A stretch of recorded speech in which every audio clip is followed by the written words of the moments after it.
দিন যাবত ভাড়া আছে, ওনারা বেলাগোপা কোথায় যেন থাকতো, তো এখানে এসছে ভাড়ার জন্য, বাকি আর কিছু জানি না। কি বলছিল যখন ভাড়া নেয় তখন কি বলছিল আপনাদের? Digital marketing. ডিজিটাল মার্কেটিং কতজন মহিলা? ডিজিটাল মার্কেটিং বলতে আমি সত্যি কথা বলতে ঠিকঠাক জানিও না যে কয়জন মহিলা আসে, তবে আসতো, ওদের জানলা দরজা সব বন্ধ থাকতো। এবার বেলাকোপায় অবৈধ কল সেন্টারের হদিশ।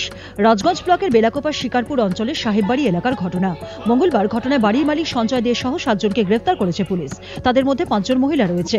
এদিন রাজগঞ্জ থানার আইসি পঙ্কজ সরকারের নেতৃত্বে বিশাল পুলিশ বাহিনী 3তলা ওই বাড়িতে অভিযান চালায়। এদিনের অভিযানে ছিল বেলাকোপা ফাঁড়ির পুলিশও।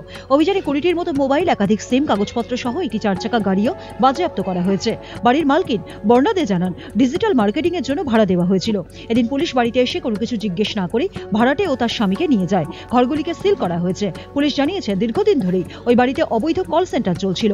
ধৃতদের আগামীকাল আদালতে তোলা হবে। গোটা ঘটনার তদন্ত শুরু করেছে রাজগঞ্জ থানার পুলিশ।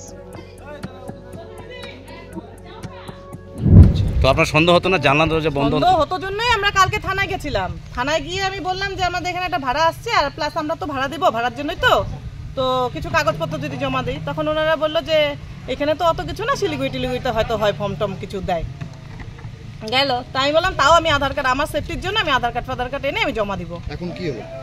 এখন আমি তো জানি না, আমি ঘর পরিষ্কার করছি, হঠাৎ এক গাদা পুলিশ এসে তো এরকম কাণ্ড করলো। আমার পুলিশ এসে কি করলো? কিছু করলো না, আমাদের সাথে কোনো কথা হয়নি। ও সোজা ওনাদের কাছে গিয়ে ওনাদেরকে তুলে নিয়ে আসলাম, প্লাস আমার হাজবেন্ডকে নিয়ে গেল। আমাকে তো কিছু বলতে হবে, কি ব্যাপার না ব্যাপার, ওনাদের কাছে সার্চ ওয়ারেন্ট ছিল না ছিল আমি তো তাও জানি না। এই জায়গাটার নাম আপনার নাম? আমার নাম বর্ণা দে, জায়গাটার নাম সাহেববাড়ি। বেলাকোপা থেকে সুভাষচন্দ্র বসুর রিপোর্ট, উত্তরবঙ্গ সংবাদ।